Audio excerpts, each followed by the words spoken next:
What's going on, guys? I am Tim Kelly, joined today by Luke Arcaini of Crossing Broad. This is Phillies Stoplight, brought to you by Wapner Newman, Philadelphia's personal injury lawyers. And Luke, the Phillies, they looked like they were going to kind of get over the hump in San Francisco. They win that first game of the series, probably the best win of the season to this point. Bryce Harper looked great. They come from behind, and then they get shut out the next 2 days. It began to feel a little like that series. I think it was in 2018 when the only run they scored the whole weekend was a Jake Arrieta home run, and then he called Scott Kingery out after. It was an ugly situation. But, yeah, not a great series after a promising start.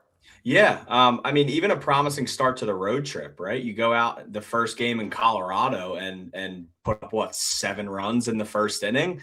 And they've scored 12 runs in 53 innings since then. Not great, back-to-back shutouts. And, the biggest thing for me right now is just they're not able to hit left-handed pitching.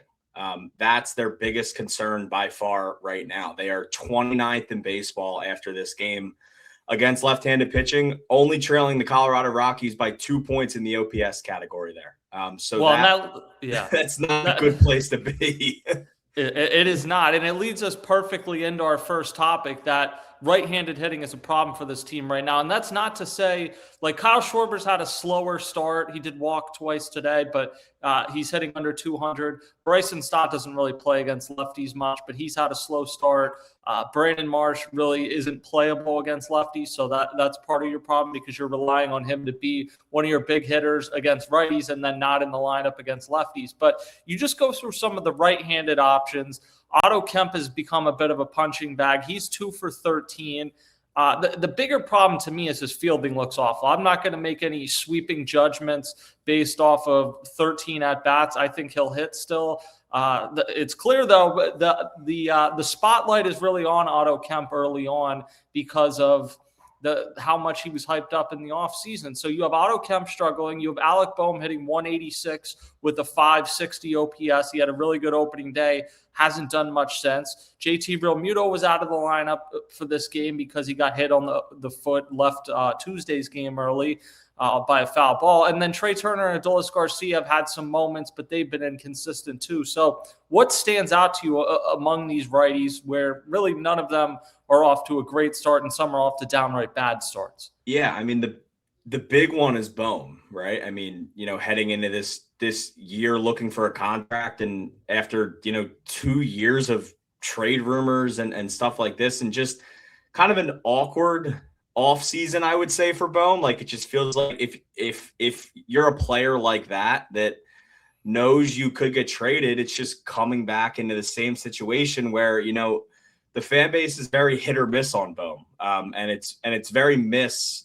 right now. He just doesn't look comfortable, smooth, anything at the plate. I mean, 550 OPS out of your cleanup hitter is not going to get the job done. But I know Rob Thompson said the other night in regards to the Marsh spots in the lineup that he wasn't going to change anything.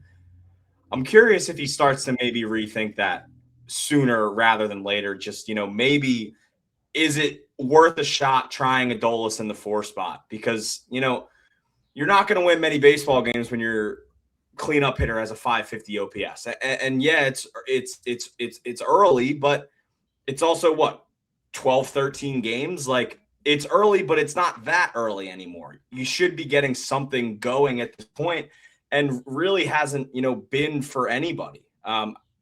Specifically the right-handers, like you said, like Trey, Boehm. I mean, Adolis Garcia has the highest OPS out of all right-handed hitters at a 738 OPS. So that's not a good sign for the rest of the righties in your lineup. Yeah, no, and that's the thing. You could move Adolis up there, but he hasn't exactly stopped swinging out of his shoes on certain pitches. You're still seeing some of that. If he was at a 900 OPS right now, you'd be like, great. I think if he ends the season with a 738 OPS, that's disappointing. So the fact that he's higher than any of the other right-handed hitters right now really just speaks to how little right-handed production you're getting. And again, it's only 12 games. You do need to keep things in perspective. Like I've said on multiple shows now, I think these first 2 or 3 weeks of the baseball season are always the most difficult to cover, just because there's such a small sample size, but people want such large takeaways from it. But you look at these right-handed hitters, and they really haven't performed as a group. And I don't know, like I think Alec Boehm is going to be better than this for sure. He's not a 550 OPS guy, right? JT kind of is what he is at this stage. His overall offensive numbers actually aren't terrible right now. They need to get him back healthy. Otto Kemp is the one, though. It really seems in this series to be kind of the pivot point for him, where a lot of people are starting to be frustrated with him.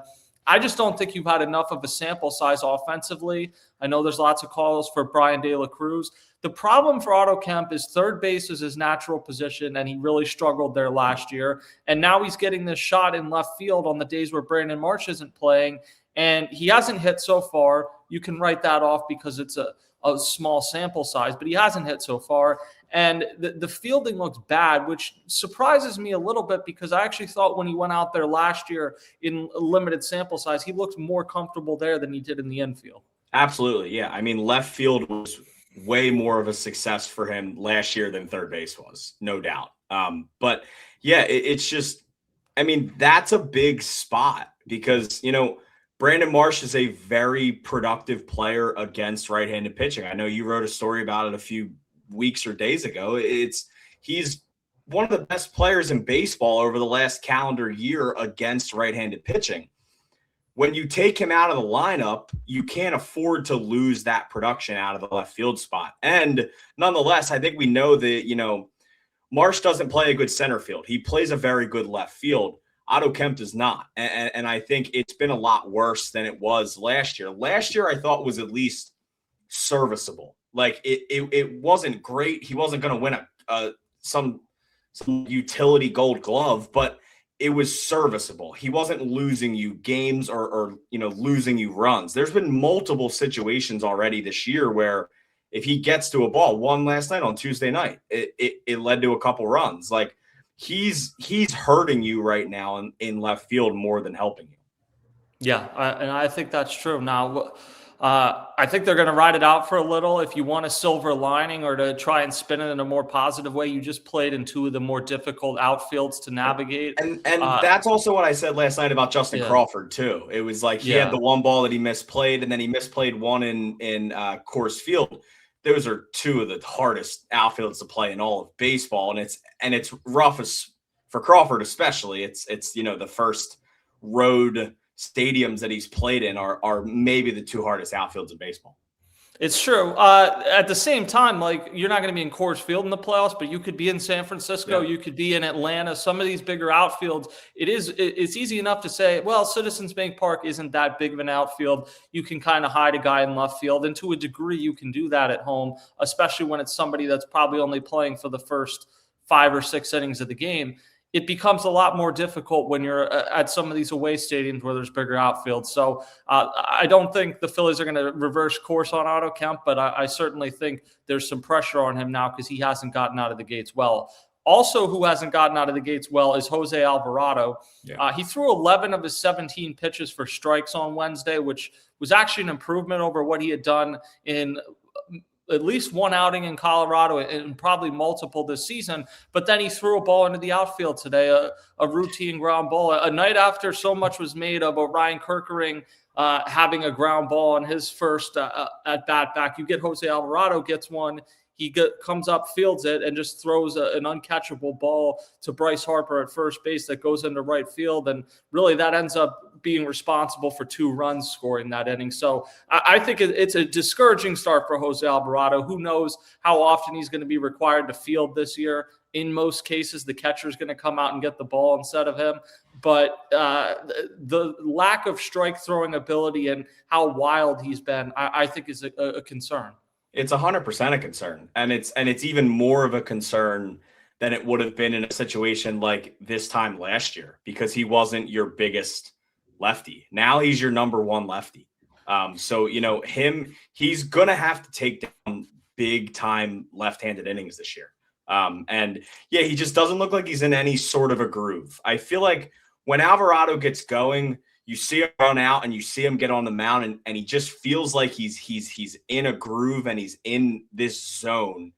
that relievers need to be in. And right now it's just it feels like he's all over the place. The control is not there. The velocity's fine, but for him, it's been the control for his entire career. When he doesn't have that, he's not a good pitcher. And that's what we've seen. He has an ERA so far this year over 10, and I know it's probably 4 or 5 appearances, but it's not a good start for your number one lefty by any means. Yeah, and luckily for them, Tim Mesa's pitched really well, but Yeah. I don't foresee Tim Mesa being like your number one leverage lefty. No. On a World Series run. They need Alvarado to get going. And this is one of the things I said about, I think it was the right decision to pick up the option. I understood why the Phillies and other people were excited about the best case scenario of Alvarado setting up for Brad Keller or for Joe Duran. But I think we didn't maybe consider some of the other possibilities that maybe this doesn't go well, because Alvarado did not pitch well after he returned from the suspension last year. 2 years ago, he really wasn't particularly effective. And so far this season, he hasn't been. And he's still extremely talented. Like you said, the velocity has been in a good place. He's one of the guy, if you ask players in the league, I think maybe 5 relievers, but certainly not 10 of who they'd least like to face coming out of the bullpen. Alvarado would be there, but when he's so far, it's looked more like 2021 Jose Alvarado than 22 or what you saw before the suspension last year. Yeah, and it's the number one thing is just the control, and that's what he's lacked. And like in the past, when he's been the Alvarado that you want out there in the 8th inning, he's all over the corners, the off speeds in the dirt, and he's all over the place. He almost hit like 3 different batters today in his outing. And like you said, he was 11 for 17, but 3 of those balls were all over the place. It's not there. And luckily, the rest of the bullpen has been pretty good. Duran, Keller, Bolin, those guys have been good. But early on, it has not been the start the Phillies wanted for Jose Alvarado. It is not. They're going to be off on Thursday before coming home. They're going to welcome the Diamondbacks into town. This is a 9-game homestand. They didn't have – I don't think they had anything more than a 7-game homestand last year. This year they have a 9 and I believe a 10 later on in the season. So that's good, assuming the series goes well for the Phillies. But the Diamondbacks come into town 6-6. They're a very similar situation to the Phillies, where they've had some good moments and bad moments. They're still trying to dig themselves out of what was a disastrous June last year, where they lost A.J. Puck, Justin Martinez, and Corbin Burns, all to Tommy John surgery. Merrill Kelly, who they brought back in the offseason, not pitching. Corbin Carroll's on fire for them, but both Geraldo Perdomo and Ketel Marte are off to ice cold starts. And that's kind of one of the things I look at when I'm evaluating a team coming in. What is like their big 3 in the lineup? And obviously when things are going well, the Phillies have a very good one with Schwarber, Harper, and Turner. The Diamondbacks have one of the best in the league when it's right, with Marte, Perdomo, and Corbin Carroll. But Corbin Carroll's the only one that's pitched well, or that's hit well so far. And then you look at the starting pitching matchups in this series. You have Luzardo game 1. He was excellent last weekend in Colorado against Michael Soroka, Drewski's favorite player. He has a 0.90 ERA. He's been throwing the ball. Yeah, he was really good early in his career with the Braves, had some injuries, and maybe he's starting to get back to it again. Game 2 is Taijuan Walker, who has obviously not pitched well, against Brandon Pfaadt, who Phillies fans are well aware of. And then Game 3, Andrew Painter, who it's been a mixed bag, one really good start, one really not good start, against Zach Gallen, who had a bizarre offseason where he declined the qualifying offer, but ended up basically having to circle back to the Diamondbacks for a very similar deal. He's got a 3 ERA so far, so the local product, he's bounced back a little in the very early going. What stands out to you in the series with the Diamondbacks? Luckily, they get 3 right-handed pitchers. I think that's probably the biggest thing, right? They don't have any left-handed starters they have to go against. But yeah, I mean, you got to hope that you get the Rockies' Jesus Luzardo compared to the first Luzardo that we got this year, because I mean, he had 23 whiffs on that game against the Rockies. He was unbelievable, like you said. And then, Saturday has a good chance of being a pretty high scoring game, I would say. Those are two guys who have not thrown very well this year, but he has thrown very well against the Phillies in Brandon Pfaadt. So that's kind of been one of those, number 3 guys that has just tore them up over the years. Obviously the most notable one in the playoffs, but he has pitched very well against them. Luckily, like you said, the only guy really going for them is Corbin Carroll. Nolan Arenado, first year back with Diamondbacks, off to a really, really rough start, actually. You look down the lineup so far, they're almost in a pretty situation like the Phillies, like you said. It's a lot of guys that are cold, maybe one guy that's hot, but should be a fairly even matchup, like you said. I think we're going to look back at the end of Nolan Arenado's career, and he may spend a couple seasons with the Diamondbacks, but this is not going to be the memorable portion of his career. He is somebody that went from top 5 player in the league to not even close in a hurry. And it's sad to see. I think he's going to be a Hall of Famer still. Yeah. He's one of the best defenders I've ever seen at any position. And he had some help from Coors, but he also had some really good offensive seasons in St. Louis as well. But he's just a shell of himself at this stage of his career. So they'll see that. Diamondbacks are kind of a weird team, but it's a situation where the Phillies probably should be able to win 2 out of 3. But if you don't win Friday night with Luzardo on the mound, and then you have Taijuan Walker and Andrew Painter, where you're unsure what you're going to get to varying degrees, that's not great. So I would advise the Phillies, where you'll probably have some tense fans in that first home game back, to get off to and win that first City Connect Friday of the year, because if not, the weekend could get ugly, and that's just the first of 9 games on this homestand. So there's a lot to consider in this series, and a lot to consider from a bigger picture perspective. We will continue to do all that on Pattison. Check out Luke's work on Crossing Broad, and we will talk to you guys next time.